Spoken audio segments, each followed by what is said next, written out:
নমস্কার সকলকে।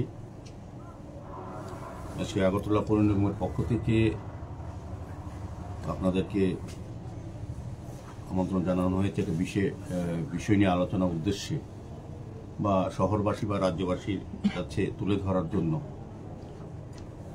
তা আমি যারা সাংবাদিক বন্ধুরা এসছেন প্রিন্ট মিডিয়া এবং ইলেকট্রনিক মিডিয়া থেকে সকলকে পৌর নিগমের পক্ষ থেকে অনেক অনেক শুভেচ্ছা এবং ধন্যবাদ।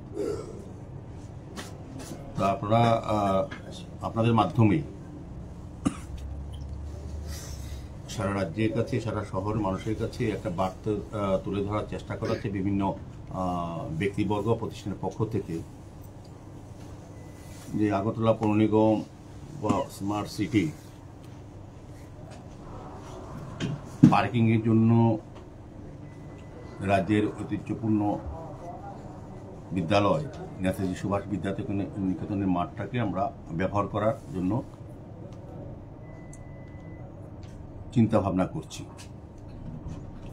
মূলত আমি বলবো এই বিষয়ে আমাদের স্পষ্টীকরণ একদম পরিষ্কারভাবে আগরতলা শহরকে যানজট মুক্ত করার জন্য, আগরতলা পৌরবাসীদের স্বাচ্ছন্দ্যে চলাফেরা করার জন্য এবং প্রতিনিয়ত প্রায় সময় যখন দুর্ঘটনা ঘটে, অবৈধ রাস্তা দখলদারি, যত্রতত্র যান রাখা বা যথেচ্ছভাবে নিয়মনীতি লঙ্ঘন করে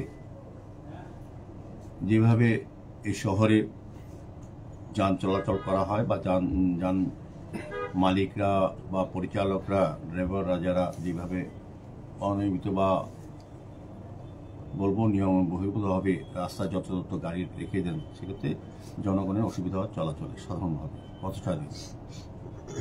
সেটাকে সামনে রেখে আগরতলা পৌর নিগম, আমাদের সরকার 2018 সরকার বিজেপি নেতৃত্ব হওয়ার পর সারা রাজ্যের সঙ্গে সারা শহরকে সুন্দর পরিচ্ছন্ন রাখা, যানজট মুক্ত করা কাজে আমাদের সরকার শুরু করেছিল। তারপর পরবর্তী সময় আগরতলা শহরবাসীর আশীর্বাদে আমাদের আগরতলা পৌর নিগম বিজেপি নেতৃত্বে 2021 সালে 8ই ডিসেম্বর থেকে আমরা কাজ শুরু করি শহরের সমস্ত সমস্যার সমাধানের জন্য বা আমাদের যে মৌলিক চাহিদা আছে সেগুলি সম্পন্ন করার জন্য বা নতুন করে আগরতলাকে সাজানোর জন্য আমরা কাজ শুরু করেছি। তো আমাদের উপলব্ধি অনুধাবন আমরা লক্ষ্য করেছি যে শহরে একটা বিশাল সমস্যা হচ্ছে যানজট। সেক্ষেত্রে আমরা বিভিন্ন জায়গায় দফায় দফায় আমাদের উত্তর দপ্তর, নগরায়ণ দপ্তর, স্মার্ট সিটি, আরক্ষা দপ্তর, ট্রাফিক দপ্তর বিভিন্ন সময় রাজ্যের মাননীয় মুখ্যমন্ত্রী প্রফেসর ডক্টর মানিক সহ আগরতলা শহরকে সুন্দর করার, যানজট মুক্ত করার অনেক প্রয়াস উনি নিয়েছেন, নির্দেশ দিয়েছেন এবং পরামর্শ দিয়েছেন। তো আমরা পৌর নিগম থেকে বিভিন্নভাবে বিভিন্ন ব্যবসায়িক সংস্থা, প্রতিষ্ঠান, জনগণ এবং জনপ্রতিনিধি সহ সরকারের বিভিন্ন আধিকারিকদের আমরা বিভিন্ন পর্যায়ে অনেক সময় আমরা আলোচনা করেছি শহরকে কীভাবে যানজট মুক্ত করা যায়। সেই হিসেবে আমরা কাজ শুরু করেছি। তখন কিছু কিছু মিটিং সভা হয়েছিল আমাদের পৌর নিগম ও সরকারি তরফেও, যে আগরতলা শহরে যে বর্ধিত যানজটের সমস্যা, কারণ আগরতলা শহরে এখন রাজ্যে আমি বলতে আপত্তি নেই, 2018 পর আগরতলা শহরের গুরুত্ব অনেকটা বেড়েছে। কী কারণে? শিক্ষা, স্বাস্থ্য, পর্যটন সমস্ত দিক থেকে আগরতলা এখন আকর্ষণীয় হয়ে যাচ্ছে। যারা বিদেশ থেকে, বাইরের থেকে, অন্য প্রদেশ থেকে আসছেন বা বিভিন্ন প্রত্যন্ত অঞ্চল থেকে এসছেন, তারাও কিন্তু আগরতলা শহরকে এখন প্রয়োজনীয় স্বাস্থ্য চিকিৎসা ক্ষেত্রে হোক, পর্যটনের ক্ষেত্রে হোক, ব্যবসা ক্ষেত্রে হোক বা অন্য কোনো কারণে হোক আগরতলা শহরকে ব্যবহার করে। আগরতলা শহরে যারা যত সংখ্যক লোক বসবাস করে স্থায়ীভাবে, তার থেকে অনেকটা অংশে বেশি লোকও বাইরের থেকে আসেন বিভিন্ন কাজে বিভিন্ন সময় প্রতিদিন। তো তাদের সুখ সুবিধা স্বাচ্ছন্দ্য দেখতে হয়। গাড়ি, অটো, মোটরসাইকেল বা অন্যান্য যানবাহন কিন্তু ক্রমাগত বৃদ্ধি পাচ্ছে, কিন্তু রাস্তা একই জায়গাতেই আছে।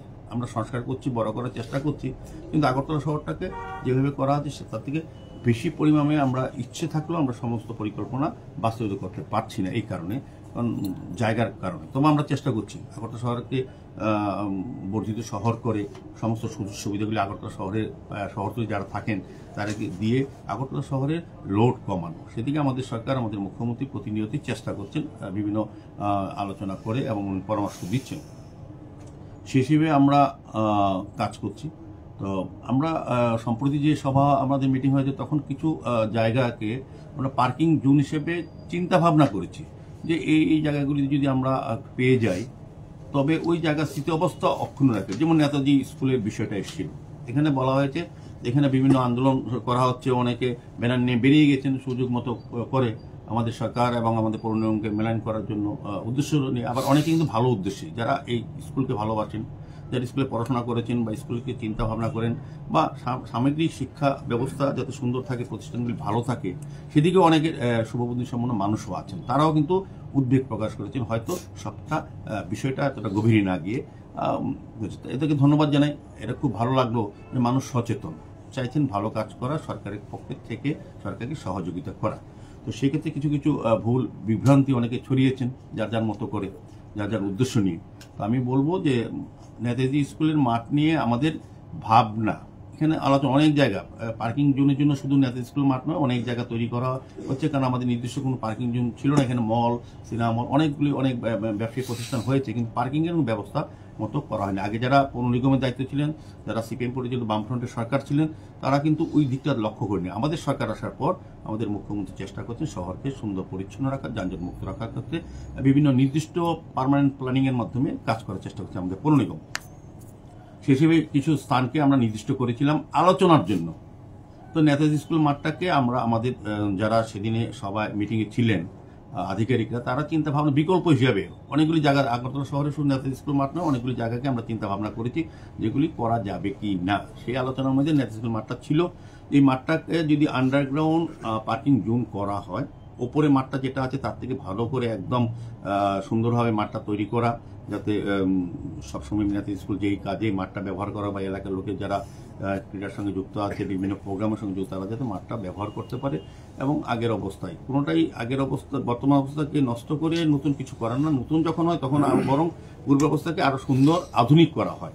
সেক্ষেত্রে আপনারা দেখবেন আমাদের রাজ্যে আমাদের বিজেপি সরকার আসার পর সমস্ত শিক্ষা, স্বাস্থ্য, কৃষি, পর্যটন বা সমস্ত দিক থেকে যেগুলি বিষয় আছে সেগুলি যেমন উন্নতির পাশাপাশি ক্রীড়ার উপরে বেশি জোর দিয়েছেন আমাদের সরকার। আমাদের দেখবেন এই রাজ্যে বিভিন্ন মাঠগুলি যেগুলি পরিত্যক্ত ছিল, বেশ সাব ডিভিশন ডিস্ট্রিক্টে সেগুলি স্টেডিয়াম মাঠগুলিকে তৈরি করা, খেলা উপযোগী করা, স্টেডিয়াম করা, বিভিন্ন সাব ডিভিশন ডিস্ট্রিক্টে স্টেডিয়াম হচ্ছে এখন।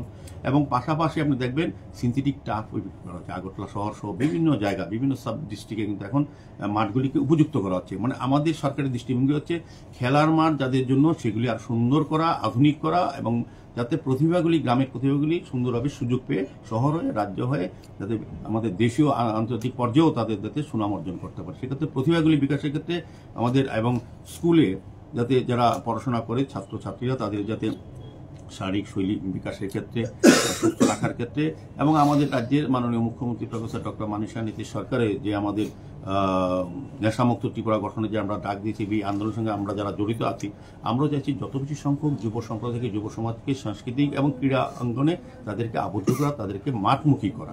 কাজে মাঠগুলি সংরক্ষণের দায়িত্ব আমাদের সরকার নিয়েছে, এটা আগে সরকার করেননি। আগে যারা দায়িত্ব ছিলেন সিপিএম সরকার, তারা চিন্তা ভাবনা করেননি। আমাদের সরকারের দৃষ্টিভঙ্গি হচ্ছে সমস্ত জায়গাগুলি সুরক্ষিত থেকে আধুনিক ব্যবস্থার মাধ্যমে তাদেরকে ব্যবস্থা, সার্বিকভাবে সকল অংশের মানুষের চিন্তা আমাদের সঙ্গে আছে। খেলার মাঠ তৈরি করলাম, স্কুল তৈরি করলাম, অফিস তৈরি করলাম, পাশাপাশি অন্যান্য মানুষের যে প্রয়োজনীয়তা, যেমন শহরকে যানজট মুক্ত করা, এটাও কিন্তু একটা প্রয়োজনীয় পক্ষে। প্রায় সময় আমাদের সরকারের প্রতি মানে আঙুল তোলেন, আমাদের পৌর নিগমের কথা বলেন যে তারা তো যানজট মুক্তের জন্য নির্দিষ্ট কোনো পরিকল্পনা নিচ্ছেন না, যখন নিচ্ছি তখন বলছেন এটা হচ্ছে না। তো আমরা এটা একমত, নেতাজি সুভাষ বিদ্যানিকেতনের যে সম্মান, যে ঐতিহ্য এবং আমাদের বীর সেনানী যে নেতাজির শ্রদ্ধা জানিয়ে আমরা কোনো অংশেই নেতাজি স্কুলের মাঠকে নষ্ট করতে আমরাও চাই না, কোনো সময় দেব না। এটা একটা প্রস্তাব আধিকারিকরা তুলেছেন, সেটা আলোচনা হয়েছে। এটা কোনো আমাদের কোনো স্যাংশন নেই, কোনো আলোচনা নেই, কোনো রকম রাজ্য সরকার থেকে কোনো রকম প্রস্তাব নেই, পূর্ত দপ্তর, নগর স্মার্ট সিটিতে কোনো প্রস্তাব, শুধু এটা আলোচনা বিষয়বস্তু জানানো হয়েছিল তাদেরকে। এখানে বলা হয় যে ওনারা বলেছেন হবে না, ছাড়লো, এটাকে তো আর বাইরে নেওয়ার দরকার ছিল না কোথাও, আমার মনে হয় না। যাই হোক, অনেকে উদ্বেগের সঙ্গে নেতাজি স্কুলকে যারা ভালোবাসেন বা নেতাজিকে যারা সম্মান করেন বা যে কোনো স্কুল খেলার মাঠগুলি যারা সুরক্ষার জন্য চেষ্টা করেন, তাদের উদ্বেগ হওয়ার স্বাভাবিক কারণ থাকবে। সম্মান জানাচ্ছি, তাদের বিরুদ্ধে আমাদের বিরোধ কিন্তু নেই। আমরা বলবো যে মানুষ সচেতন হয়েছে, সুনাগরিকরা আমাদের সহযোগিতা, কিন্তু তিনি বাড়াবাড়ি কোনো প্রয়োজন দেখেন, এটা সরকারিভাবে এটা তো একজনও বলেননি। যারা নেতাজি স্কুলে ভালোবাসেন, যারা নেতাজি স্কুল উন্নয়নের জন্য অনেকবার মাননীয় মুখ্যমন্ত্রী, উনি এই এলাকার বিধায়ক, রাজ্যের মুখ্যমন্ত্রী, উনি সবসময় আগরতলা শহর না সারা রাজ্যের উন্নয়নে চিন্তা করেন। নেতাজি স্কুলের বিষয়ে মাননীয় মুখ্যমন্ত্রী আমাদের সরকার আসার পর নেতাজি স্কুলের দীর্ঘদিনের সমস্যা, যেটা নেতাজি স্কুলের পরিচালনার সঙ্গে যারা যুক্ত ছিলেন, যারা সিপিএমের সঙ্গে ছিলেন, তারা এই কাজগুলো আদায় করতে পারেনি গভর্নমেন্ট থেকে, সিপিএমের থেকে। আমাদের সরকার আসার পর আমাদের নেতাজি স্কুলে আমি নিজেও ভিজিট করছি 2-3 বার, মাননীয় মুখ্যমন্ত্রী গেছেন, আমাদের আধিকারিকেরা গেছেন। আমরা দেখেছি নেতাজি স্কুলের পিছনে যে জায়গা দখল করেছিল কিছু কিছু বেআইনি দখলদারা, আমরা মুক্ত করার চেষ্টা করেছি। এখানে মাননীয় মুখ্যমন্ত্রী নিজে 4 কোটি টাকা খরচ করে এখানে আপনার কভার ড্রেন করা হচ্ছে, যেটা নেতাজি স্কুলের মাঠে সব জল থাকতো, পিছনে আবর্জনা থাকতো, পরিবেশ দূষণ হতো, মশার উপদ্রব হতো, আমরা নিজে দেখেছি, নিজে পরিষ্কার করিয়েছি। মাননীয় মুখ্যমন্ত্রী গেছেন, উনি 4 কোটি টাকার উপর টাকা স্যাংশন দিয়েছেন কভার ড্রেন স্কুলের মাঠের পিছন দিক থেকে আরম্ভ করে। তারপর মাননীয় মুখ্যমন্ত্রী এখানে এই এলাকার নেতাজি স্কুলের যারা পরিচালন কমিটি, যারা নেতাজি স্কুলে ভালোবাসেন, তারা মাননীয় মুখ্যমন্ত্রীর কাছে আগের মুখ্যমন্ত্রী যারা ছিলেন মানিক সরকার এবং ওনার যে টিম সিপিএমের, ওনার সঙ্গে তারা ডেপুটেশন দিয়েছিলেন, অনেকবার তারা চেষ্টা করেছিলেন, কিন্তু কর্ণপাত করেনি কমিউনিস্ট পার্টি। আমাদের সরকার মাননীয় মুখ্যমন্ত্রী প্রফেসর ডক্টর মানিক শাহ নীতিশ সরকার, মানিক শাহ নিজে, মাননীয় মুখ্যমন্ত্রী নিজে 2 কোটি টাকার উপর বাউন্ডারি ওয়ালের স্যাংশন দিয়ে অলরেডি কাজ শুরু হয়ে গেছে, কন্ট্রাক্ট টেন্ডার হয়ে গেছে, কন্ট্রাক্ট কাজ পেয়েছেন। তো এটা কারা করেছেন, কারা রক্ষা করেন নেতাজি স্কুলের মাঠ, নেতাজি স্কুলের ঐতিহ্য রক্ষার পক্ষে কারা? আমাদের সরকার, আমাদের মুখ্যমন্ত্রী, আমরা পৌর নিগম, আমাদের স্মার্ট সিটি, আমাদের পূর্ত দপ্তর, নগরায়ণ দপ্তর। সার্বিকভাবে আমি আজকে আপনাদের সামনে বলবো, নেতাজি স্কুলকে মাঠকে সুরক্ষিত রাখা এটা আমাদের সকলের দায়িত্ব। আমরা এই কাজ করছি। আমরা আগরতলা শহরকে যানজট মুক্ত করার জন্য বিভিন্ন পরিকল্পনা নিয়েছি। আমি আশা করব সবাই সহযোগিতা করবেন, কারণ কিছু কিছু ব্যক্তি বা প্রতিষ্ঠানের জন্য আমরা লক্ষ লক্ষ লোকের অসুবিধা করতে দেব না। আমাদের সরকার সুনির্দিষ্ট চিন্তা ভাবনা নিয়ে, প্ল্যানিং নিয়ে কাজ করছে। শহরে যানজট মুক্ত করা, শহরকে বর্ষা জল থেকে বাঁচানো শহরবাসীকে, এবং আলোর ব্যবস্থা করা। এবং দেখবেন আপনারা যে যতগুলি আমরা পরিত্যক্ত পুকুর ছিল সেগুলি সংস্কার করে আলোর ব্যবস্থা করে সৌন্দর্যায়ন করে মানুষের ব্যবহারে উপযুক্ত করে দিয়েছি। বিভিন্ন পার্কগুলি যে সমাজবিরোধী আড্ডা ছিল, নেশাকারীদের স্থল ছিল আড্ডার, সেগুলি আমরা নতুন করে সংস্কার করে ব্যবহার করার উপযুক্ত করি। সার্বিকভাবে আগরতলা শহরকে সুন্দরভাবে সাজানোর চেষ্টা করছি। শুধু আপনাদের নগরবাসীর সহযোগিতা চাইছি আমরা। নেতাজি স্কুলের যারা নেতাজি স্কুল নিয়ে উদ্বিগ্ন, তাদেরকে আশ্বস্ত করছি এই ধরনের পরিকল্পনা আমাদের নেই। শুধু প্রস্তাব বিভিন্ন জায়গায় করা হচ্ছে, যেখানে সুযোগ হবে, কাজ হবে, যারা সহযোগিতা যারা বলবেন করার জন্য করব। আমরা চাই সকল অংশে মানুষের একমাত্র সরকার, যেটা আমাদের মানিক শাহ নেতৃত্বে সরকার, এবং আমরা পৌর নিগম, আমরা কিন্তু মানুষের সঙ্গে কথা বলে মানুষের সমস্যার সমাধান নিরসনের চেষ্টা করি। সমস্ত আলোচনা হয় মানুষকে নিয়েই, যে আমাদের কোনো চাপিয়ে দেওয়ার কোনো সিদ্ধান্ত আমাদের সরকার বা আমাদের পৌর নিগমের কোনো, আমরা এই কাজ করি না, করবো না। কাজে নেতাজি স্কুলের সম্বন্ধে যারা বলেছেন বা চিন্তা ভাবনা করেছেন, তাদেরকে আমি সাধুবাদ জানাই যে তারা ভাবছেন। আর যারা এটা নিয়ে অতি রঞ্জিত করে অন্য চিন্তা ভাবনা করছেন, তাদেরকে বলবো আসুন গঠনমূলক কাজে সরকারের পাশে থাকি, পৌর নিগমের পাশে থাকি, সকলের সুবিধা হবে। এই আগরতলা শহর শুধু আমার আপনার নয়, সারা শহরবাসী, সারা রাজ্যবাসী, সারা বিদেশ থেকে যারা লোক আছেন, শহরকে শুধু শহর আমি আমার দাবি করলে হবে না, শহরটা সবার জন্য। কাজে এই কাজে আমি আবারও আমার আলোচনা শেষে আমি বলবো যে এটা কোনো নির্দিষ্ট পরিকল্পনা নেই, এটা প্রস্তাব আকারে আমরা নেতাজি স্কুল মাঠ যাতে আরো এমনিতে সুন্দর হয়, পরিচ্ছন্ন রাখা যায়, সেদিকে তাদের প্রস্তাবটা আমরা সাধুবাদ জানাবো। কোনো প্রস্তাব থাকে, মাননীয় মুখ্যমন্ত্রী অলরেডি অনেকগুলি ডিসিশন উনি নিয়ে নিয়েছেন নেতাজি স্কুল সম্বন্ধে। যেমন বলেছি কভার ড্রেন, যেটা বহু দিনে 40 বছর ধরে হয়নি, যেটা বাউন্ডারি ওয়াল নেতাজি কোনো সীমানা ছিল না, বেদখল হয়েছিল বিভিন্ন দখলদারির কারণে, সেটা মুক্ত করে সেখানে বাউন্ডারির ব্যবস্থা করা হচ্ছে। নেতাজি স্কুলকে সার্বিকভাবে সুন্দর করে নেতাজির যে ঐতিহ্য, নেতাজি বীর সেনানীর নামে যে আমাদের বিদ্যালয়, সেটা যাতে আরো সুন্দর ভালো থাকে, সেদিকে আমাদের চেষ্টা থাকবে। কাজে এই বিভ্রান্তে যাতে কেউ না পড়েন, এটা একটা বিভ্রান্তমূলক প্রচার, এটা আলোচনা অনেক কিছু হয়। আগরতলা শহরকে সুন্দর করার জন্য বিভিন্ন সংগঠন, বিভিন্ন ব্যক্তি, বিভিন্ন প্রতিষ্ঠান, সরকারের উদ্যোগেও কিছু প্রস্তাব আছে। সেই প্রস্তাবগুলি যতটা করা যায়, সুন্দর করা, কোনোকে ডিস্টার্ব না করে সমস্ত কিছু বজায় রেখে আমরা প্রস্তাবগুলি বাস্তবায়নের চেষ্টা করছি। সার্বিকভাবে আগরতলাকে সুন্দর করার চেষ্টা করছি, যানজট মুক্ত করার আমাদের পরিকল্পনা। বিভিন্ন পার্কিং জোন আমরা অলরেডি সিলেক্ট করেছি, কিছু কিছু জায়গায় আমরা সহযোগিতা পাচ্ছি, কিছু কিছু জায়গায় পরিকল্পিত বাধা দেওয়ার চেষ্টা করা হচ্ছে। আমরা চেষ্টা করব যে সবাইকে নিয়ে যাতে সুন্দরভাবে সবার জন্য আগরতলা ব্যবহার করা যায়, সুন্দর করা যায়, এবং সবার যাতে আগরতলা নিজেই বুঝে যায় এই আগরতলা আমার কিছু কর্তব্য দায়িত্ব আছে। শুধু সরকারের উপর সবটা দিলে হবে না, আমাকে কিছুটা সহযোগিতা করতে হবে। আমার নাগরিক হিসাবে আমার যে দায়িত্ব, এটাকে পালন করতে হবে, এবং নাগরিক পরিষেবা আধুনিকভাবে পৌঁছে দেওয়ার দায়িত্ব আমাদের সরকার, আমাদের সেটা করে যাচ্ছে। তাহলে এখন নেতাজি স্কুল মাঠের আন্ডারগ্রাউন্ডে তাহলে পার্কিং জোন হচ্ছে না? তাহলে না, প্রশ্ন নেই। আমরা তো যে কোনো কাজ করতে গেলে শুধু আমাদের কোনো রাস্তা ঝোড় করতে যাই, আমাদের কোনো পরিকল্পনা থাকে এই জায়গাতে শিশু উদ্যান করবো, এই জায়গাতে পার্ক করবো, এই জায়গাতে আমরা করবো, সেগুলি এলাকা থেকে যখন আসে বা আমরা যেটা অনুভব করি, আমরা যারা দায়িত্ব নিয়েছি কাজ করার সুযোগ আমাদেরকে যারা শহরবাসীরা দিয়েছেন, আমাদের কিছু চিন্তা পরিকল্পনা আছে নতুন করে আগরতলাকে সাজানো। সেক্ষেত্রে যখনই প্রয়োজন মনে করি যে এই জায়গাটা এই কাজটা করলে হয়তো আমাদের পক্ষে মনে হচ্ছে ভালো হবে, তখন আমরা ওই এলাকার লোকের সঙ্গে কথা বলি, ওই প্রতিষ্ঠান বা ব্যক্তির সঙ্গে কথা বলি। আমরা বিভিন্ন যারা আগরতলা শহরকে নিয়ে ভাবেন এরকম ব্যক্তির সঙ্গে আমি কথা বলেছি। তাহলে বিকল্প হিসাবে এখন কোন জায়গাটা নেবেন? না, আগরতলা শহরে বিকল্প হিসেবে আমরা চেষ্টা করছি। নেতাজি স্কুল মাঠের বিকল্পটা তাহলে কোথায় তাহলে পার্কিং জোন করার পরিকল্পনা আছে? অনেকগুলি আছে, আমরা আলোচনা করব যখনই যে জায়গায় করব। এটা তো বাস্তব কথা, আগরতলা শহরে তো পার্কিং এর ব্যবস্থা করতে হবে। যারা আগরতলা শহরকে ব্যবহার করেন, বিভিন্ন প্রান্ত থেকে গাড়ি নিয়ে আসবেন, 2 হুইলার 4 হুইলার নিয়ে আসবেন, তারা কোথায় রাখবেন? তাদের তো বিকল্প ব্যবস্থা দিতে হবে।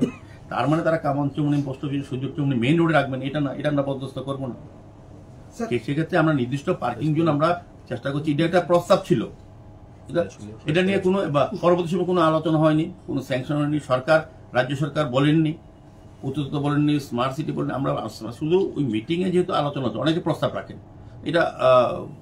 এটা যারা প্রস্তাব রেখেছিলেন তাদের মনে হয়েছিল যে মাঠে যদি আন্ডারগ্রাউন্ড পার্কিং করি, উপরে যদি মাঠটা সুন্দর করে গ্যালারি করে কংক্রিট করে সুন্দর করে টার্প উইকেট করে দিই, টার্প মাঠ সিন্থেটিক মাঠ করে দিই, বড় আলোর ব্যবস্থা করে দিই, আধুনিক মাঠ বাইরে যেরকম থাকে সিটিতে, এরকম ভাবনা ছিল যারা প্রস্তাব রেখেছেন। এখন যারা বলছেন তারা হয়তো এতটা চিন্তা করছেন, তারা ভাবছেন মাঠটা নষ্ট হয়ে যাবে। তাদের চিন্তা যে অমূলক তা না, তারা তাদের মতো করে ভাবছেন। কাজে তাদের ভাবনাকে সম্মান জানাই। আমাদের যে কোনো সিদ্ধান্ত হয়নি। আর যেহেতু মাননীয় মুখ্যমন্ত্রী বিধানসভায় এই বিদ্যালয়টি, মাননীয় মুখ্যমন্ত্রী সারা রাজ্যের উন্নয়নের সঙ্গে দেখেন, এই শহরকে উনি ভালোভাবে চেনেন, উনিও শহরে পরামর্শ দেন। তো উনি প্রধানত রাজ্য সরকার বলেন এখানে পার্ক আন্ডারগ্রাউন্ড পার্ক করতে হবে, কোথাও কোনো রকম বলা হয়নি। এটা প্রস্তাব, এরকম আগরতলা শহরে বিভিন্ন জায়গার প্রস্তাব এসছে, সবগুলি কি করা যায়, সবগুলির সঙ্গে আলোচনা করা যায়। কিন্তু পার্কিং এর ব্যবস্থা আমাদের করতে হবে, শহরকে যানজট করতে হবে। এটা একটা নিত্যদিনের সমস্যা। স্যার, আজকে এলাকার কিছু লোকের অভিযোগ যে অলরেডি এএমসি থেকে তাদেরকে নোটিশ দেওয়া হয়ে গেছে হেডমাস্টারকে, যে এখানে মাঠের ভিতরে একটা পার্কিং জোন করাবে, এবং উনি রিসিভও করেছেন। তো এটা নিয়ে আপনি কি বলবেন? বললাম তো, এটা নিয়ে যারা সবটা জানেন না তারাও সামিল হচ্ছেন, যারা জানেন তারা হয়তো সেভাবে জোরালো বলছেন না। তো এটা হচ্ছে যখন একটা প্রস্তাব আসে, আজকে যদি বলি যে আমরা গান্ধী স্কুলের মাঠে পার্কিং করবো, এটা প্রস্তাব ধরলাম, তখন কি গান্ধী স্কুল হেডমাস্টারকে বলবো না চিঠি দিয়ে এরকম প্রস্তাব হচ্ছে, আপনার কি মত? তো উনি তো মতামত জানিয়ে দিলে পারেন সরাসরি অফিসিয়ালি। ওনাকে কি মাইকিং করে বলা হয়েছে যারা পরিচালন কমিটি যে আমরা করতে যাচ্ছি? ওনাকে বলা হয়েছে সরকারিভাবে। উনি বলেছেন না এখানে করা ভালো হবে না, বাচ্চা সরকারি পঞ্চায়েত এসছে, সেটা তো আলোচনার বিষয় ছিল না। এরকম না তো করা হচ্ছে প্রস্তাব আর করার মতো অনেক পার্থক্য। করছে কোনটা? প্রস্তাব একরকম, আর করা কি? মাননীয় মুখ্যমন্ত্রী কথা দিয়েছিলেন উনি ভিজিটের সময়, বাউন্ডারি ওয়াল করে দেবেন। স্কুলের কোনো সীমানা ছিল না, 50 বছর থেকে স্কুল পর থেকে অনেক বছর ধরে বিদ্যালয়, প্রাচীন বিদ্যালয়, বাউন্ডারি ওয়াল না থাকাতে বাউন্ডারি মানুষ দখল করে নিচ্ছিল। মুখ্যমন্ত্রীকে বড় প্রস্তাব রেখেছেন, আমাদের প্রস্তাব মুখ্যমন্ত্রীর সঙ্গে সঙ্গে 2 কোটি টাকার উপর স্যাংশন দিয়ে বাউন্ডারি কাজ শুরু হয়ে গেছে।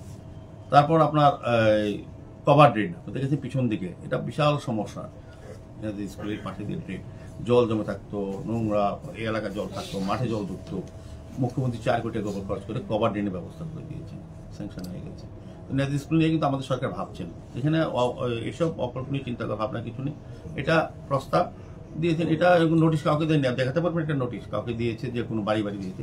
বিদ্যালয় যে কোনো সংস্থার যে কর্ণধার তাকে প্রথম জানানো হয় যে এটা একটা প্রস্তাব আলোচনা হচ্ছে। আলোচনা আমাদের বিভিন্ন ব্যক্তিরা আলোচনা করেছেন, করার পরও জানিয়েছেন, উনি বলেছেন এটা সম্ভব না, বাস ছাড়লো। তো এটা নিয়ে হয়তো উনি তো আমাদের কাছেই বলতে পারতেন।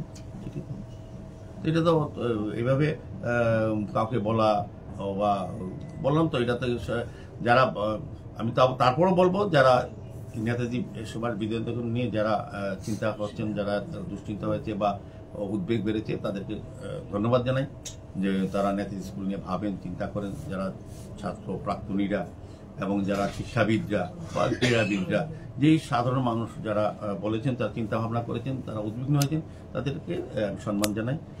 সঠিক আমি বলবো তারা সুনাগরিক, তারা চিন্তা করেন সমস্ত বিষয় নিয়ে, তাদের নিজস্বতাতে বেরিয়ে এসে সার্বিক চিন্তা তাদের যে এসছে এটা ভালো। তবে কিছু কিছু ক্ষেত্রে অতিরঞ্জিত কিছু বলা হয়েছে, এটা কিন্তু সঠিক না। সঠিকটা আমার মনে হয় যারা দায়িত্বে থাকেন দায়িত্ব নিয়ে কাজ করা উচিত। আমার ক্ষেত্রেও আমি করব, যারা করবেন তাদেরও, কারণ মাননীয় মুখ্যমন্ত্রী যেখানে আছেন উনি যেহেতু সারা রাজ্য সারা শহর এবং উনি ওনার বিধানসভা অন্তর্ভুক্ত বিদ্যালয়, তো উনি বেশি চিন্তা করেন এবং করেন বলেই যেগুলি আগে সরকারের সময় যারা পরিচালনা দায়িত্বে ছিলেন, যারা উদ্বিগ্ন, তারা অনেকেই তখন কিন্তু দায়িত্বে ছিলেন, তারা কিন্তু করাতে পারেননি। আমাদের সরকার আসলে আমি মুখ্যমন্ত্রীকে দিয়ে কাজগুলি করিয়েছেন। কাজে মুখ্যমন্ত্রী কতটা চিন্তা ভাবনা করেন বিদ্যালয় নিয়ে, শুধু এই বিদ্যালয় নয়, সারা রাজ্যে আমাদের ক্রীড়া দপ্তর বিভিন্ন মাঠগুলিকে, পরিচিত মাঠগুলি সংস্কার করা হচ্ছে, উপযোগী করা হচ্ছে, অনেক জায়গায় স্টেডিয়ামে কাজ শুরু হয়েছে, তারপর সিনথেটিক টার্ফ করা হচ্ছে হকি, ক্রিকেট এবং ফুটবলের জন্য, আলোর ব্যবস্থা, দিবারাত্রি খেলার ব্যবস্থা করা হচ্ছে। একটা পরিবর্তন এসছে, সরকারের পরিবর্তন, সামাজিক, আর্থিক এবং সার্বিক পরিবর্তন কিন্তু এই সরকারের উপরে এসছে। কাজে এই সরকারের কাজ প্রতিফলন আপনারা দেখতে পাচ্ছেন। কাজে এতটা উদ্বিগ্ন হওয়ার কিছু নেই। সরকার মানুষের কথা বলি, এটা জনগণের সরকার। এই প্রথম একটা সরকার রাজ্য হয়েছে যারা জনগণের সরকার বলে, আমার সরকার, মানে মুখ্যমন্ত্রী বলেছেন সরকারটা আমার বলে, মানে যার প্রত্যেকটি ব্যক্তি মনে করে তার নিজের সরকার। কাজে এখানে কোনো আলোচনা বিশেষ খোলা আছে। কোনো কাজ করতে গেলে কাদের জন্য করা হবে, মানুষজন এই এলাকার, এই শহরের, এই রাজ্যের মানুষের জন্য করা হবে, তাদের জন্য যেটা ভালো হবে সেটাই মঙ্গল হবে, তারা যেটা চাচ্ছেন সেটাই করা হয় আমাদের সরকারের প্ল্যানিংয়ের মধ্যে। সেই কারণে আমাদের সমস্ত অল্প সময়ে 6 বছরে দেখবেন আমাদের রাজ্যের সরকারের উন্নয়ন চোখে পড়ছে, কারণ প্ল্যানিংয়ের মাধ্যমে করা হচ্ছে, মানুষের কথা বলে করা হচ্ছে। আগে যারা দায়িত্বে ছিলেন সরকার, তারা এইগুলি করেন, তাদের ইচ্ছা মতো দলীয়ভাবে চিন্তা করে তারা কাজগুলি করতেন না। আমাদের সরকার মানুষের কথা চিন্তা করে বলে আমার সরকার সেই মানুষ এটাকে গ্রহণ করেছে। স্যার, আজকের টপিক বহির্ভূত একটা কোশ্চেন করছি। আমাদের শহরের উপর যে পে ইউজ টয়লেটগুলি রয়েছে সেগুলি দেখা যায় যে রাত 11টার পর বন্ধ হয়ে যায়।